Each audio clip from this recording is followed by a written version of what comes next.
আসসালামু আলাইকুম। হ্যালো শিক্ষার্থী বন্ধুরা, তোমরা সবাই কেমন আছো? এই পর্ব আলোচনা করব চতুর্থ শ্রেণীর গণিত বইয়ের পৃষ্ঠা নম্বর 65। পৃষ্ঠা নম্বর 65 তে এখানে লেখা আছে, দেখো 3 নম্বরে নিচের সমস্যাগুলোকে সাধারণ গাণিতিক বাক্যে প্রকাশ করে সমাধান করো।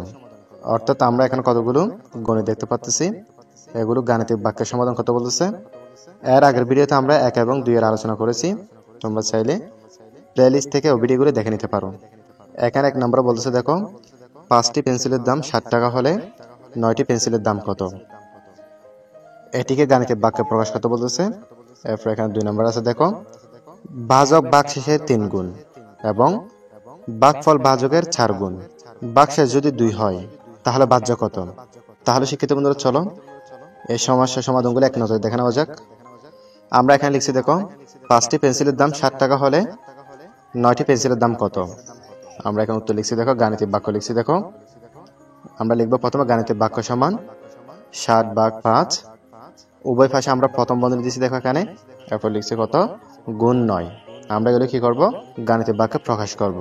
তাহলে দেখো এখানে আমরা দেখতে পাচ্ছি প্রথম বন্ধনী আছে, সেটা আমরা প্রথম বন্ধনীর কাজ করব। 60 ভাগ 5 আমরা ভাগ করলে কত পাচ্ছি? 5 12 60। কয়বার? 12 বার, সেটা আমরা এখানে কত লিখব? 12। এরপর গুণ 9 এখানে বসে যাবে। এরপর 12 সাথে আমরা 9 গুণ করব। 12 সাথে 9 গুণ করলে আমরা পাচ্ছি 108।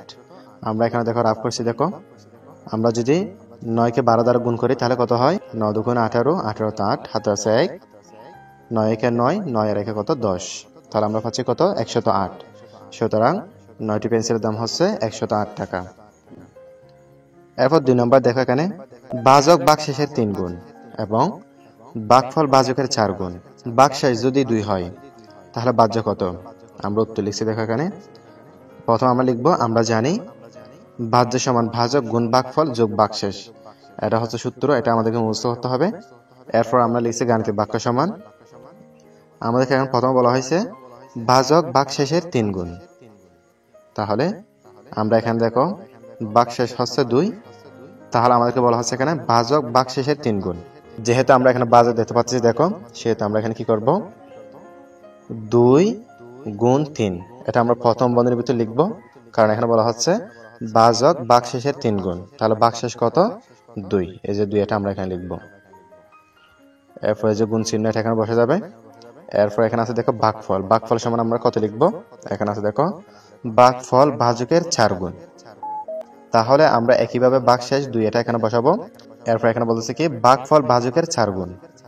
তাহলে আমরা ভাজক যেহেতু 3 আছে 3 বসাবো, ভাগফল কত এখানে? 4, এই 4টা আমরা বসাবো, কারণ এখানে বলা হচ্ছে ভাগফল ভাজকের 4 গুণ, সেটা আমরা এগুলো এখানে বসাইছি।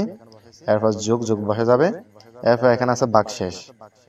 এরপর এখানে বলা হচ্ছে ভাগশেষ যদি 2 হয় তাহলে ভাজ্য কত? এই যে আমরা দেখতে পাচ্ছি এখানে হচ্ছে ভাগশেষ 2, এখানে 2 বসাইছি। এখন বলা হচ্ছে ভাগশেষ যদি 2 হয় তাহলে ভাজ্য কত? এখন আমরা প্রথম বন্ধনীর কাজ করব। আমরা যদি 2 এবং 3 কে গুণ করি তাহলে আমরা পাচ্ছি 6, গুণটি বসে যাবে। এরপর আমরা এর কাজ করব। প্রথম আমরা 2 এবং 3 গুণ করব, 3 দুগুণ 6, আমরা 6 লিখেছি। এরপর গুণ 4, 4টি লিখব। এরপর প্রথম বন্ধনী দিব, কারণ আমাদের এখনো প্রথম বন্ধনীর কাজ শেষ হয় নাই। এরপর যোগ 2। এরপর দেখো আমরা কি করব? 6 গুণ রেখে দেব। এরপর আমরা প্রথম বন্ধনীর কাজ করব, এখানে 4 6 কত? 24। এরপর যোগ 2 এটি বসে যাবে। এরপর এখানে আমাদের কাজ হচ্ছে 6 এবং 24 কি করব? গুণ করব। গুণ করলে আমরা পাচ্ছি কত? দেখো 144। আমরা এখানে রাফ করছি, দেখো 424, 24 4, হাত আছে কত? 2, 14 গুণ 12, 12 2 কত? 14। তাহলে আমরা পাচ্ছি কত? 144। এই যে আমরা এখানে 144 লিখছি। এরপর যোগ 2 এটা বসে যাবে। এরপর আমাদের কাজ হচ্ছে 144 এবং যোগ 2 কি করব? যোগ করব। যোগ করলে পাচ্ছি আমরা 146। আর ভাজ্য হচ্ছে কত? 146। তাহলে শিক্ষিত বন্ধুরা তোমরা এগুলো ভালো করে দেখে নাও।